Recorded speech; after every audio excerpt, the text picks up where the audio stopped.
কৃষকসকলৰ কাৰণে বহুত ভাল খবৰ ওলাইছে। যদি আপোনালোকে কৃষকৰ পইচা পাই আছে বা কৃষকৰ পইচা অনলাইন কৰাৰ পিছত পোৱা নাই, তেনেহ'লে আপোনালোকৰ বাবে এই ভিডিঅ'টো আপোনালোকে যদি শেষলৈকে চায়, তেনেহ'লে আপোনালোকে কি কৰিব লাগিব যদি পইচা নাই পোৱা, আৰু আপোনালোকে 18 নম্বৰ কিস্তিটো পাবৰ বাবে আপোনালোকে কি কৰিব তাৰ বিষয়ে মই সম্পূৰ্ণ ভিডিঅ' লৈ আছোঁ। যদি মোৰ ভিডিঅ'টো শেষলৈকে চাই থাকে, তেনেহ'লে আপোনালোকে 18 নম্বৰ কিস্তিটোৰ পোৱাৰ আগত আপোনালোকে কি কৰিব লাগিব, আৰু আপোনালোকে যিখিনি পইচা আগতে পোৱা নাই সেই পইচাখিনি পাবৰ বাবে কি কৰিব লাগিব তাৰ বিষয়ে গম পাব।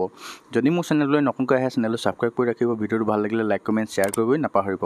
আৰু যদি আপোনালোকে আগতে পইচা পাই আছিলে, মাজতে আপোনালোকে যদি পইচা পোৱা নাই, তেনেহ'লে যদি আপোনালোকে সেই কাগজ পত্ৰখিনি আপোনাৰ যিটো চাৰ্কল অফিচ হয়, চাৰ্কল অফিচ বা আপোনালোকৰ যিটো PM কিষাণৰ অফিচত যদি আপোনালোকে কাগজ পত্ৰখিনি জমা দিছে, আৰু আপোনালোকৰ যিটো EKYC লাগি আছে, যদি EKYCটো কৰিলে সম্পূৰ্ণ যদি গোটেই ডকুমেণ্টছখিনি ক্লিয়াৰ আছে, যদিও আপোনালোকে ডাকঘৰটো একাউণ্ট খুলিলে, তেনেহ'লে আপোনালোকৰ যিটো PM কিষাণৰ পইচা আপোনালোকে পোৱা নাছিলে, সেই পইচাটো আপোনালোকে একেলগতে সোমাব। আৰু একেলগতে যদি সোমাই আপোনালোকে যদি আপোনালোক দুটা কিস্তি যদি পোৱা নাই, সেই দুটা কিস্তি একেলগতে গোটেই পইচাখিনি আপোনালোকক সোমাব।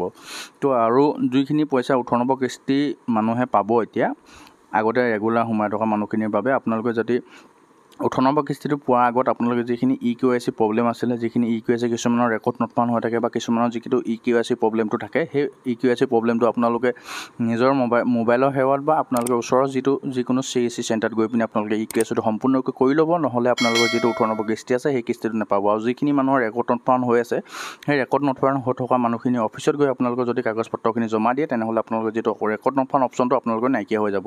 আৰু কিছুমান মানুহৰ যিটো আপোনাৰ land details record not found বুলি দেখাই থাকে, সেই মানুহখিনিৰ আপোনালোকৰ অনলাইনত CSC চেণ্টাৰত বা যিকোনো আপোনালোকৰ অনলাইনৰ মাধ্যমত আপোনালোকে যিখিনি ডকুমেণ্টছ আপলোড দিব লগা হয়, সেই সকলো ডকুমেণ্টছখিনি আপোনালোকে যদি আপলোড দি লয় অনলাইনতে, তেনেহ'লে আপোনালোকৰ যিটো পইচা পাবলগীয়া থাকে, সেই পইচাখিনি আপোনালোকৰ একাউণ্টত সোমাই যাব। যদি মোৰ চেনেললৈ নতুনকৈ আহে, চেনেলটো ছাবস্ক্ৰাইব কৰি নাপাহৰিব। ভিডিঅ'টো যদি ভাল লাগে লাইক কমেণ্ট শ্বেয়াৰ কৰিব। যদি কিবা বুজি নাপায়, তেনেহ'লে আপোনালোকে কমেণ্ট কৰি জনাব। মই সেইটো বিষয়ত আপোনালোকক এটা সম্পূৰ্ণ ভিডিঅ' বনাই দিম। যদি আপোনালোকে EKYC কৰিব নাজানে, তেনেহ'লে যদি কেনেকৈ EKYC কৰিব বিচাৰে তাৰ বিষয়ে যদি ভিডিঅ'ৰ প্ৰয়োজন হয়, তেনেহ'লে মোক কমেণ্ট কৰি জনাব। মই সেইটো বিষয়ে এটা ভিডিঅ' সম্পূৰ্ণকৈ বনাই দিম।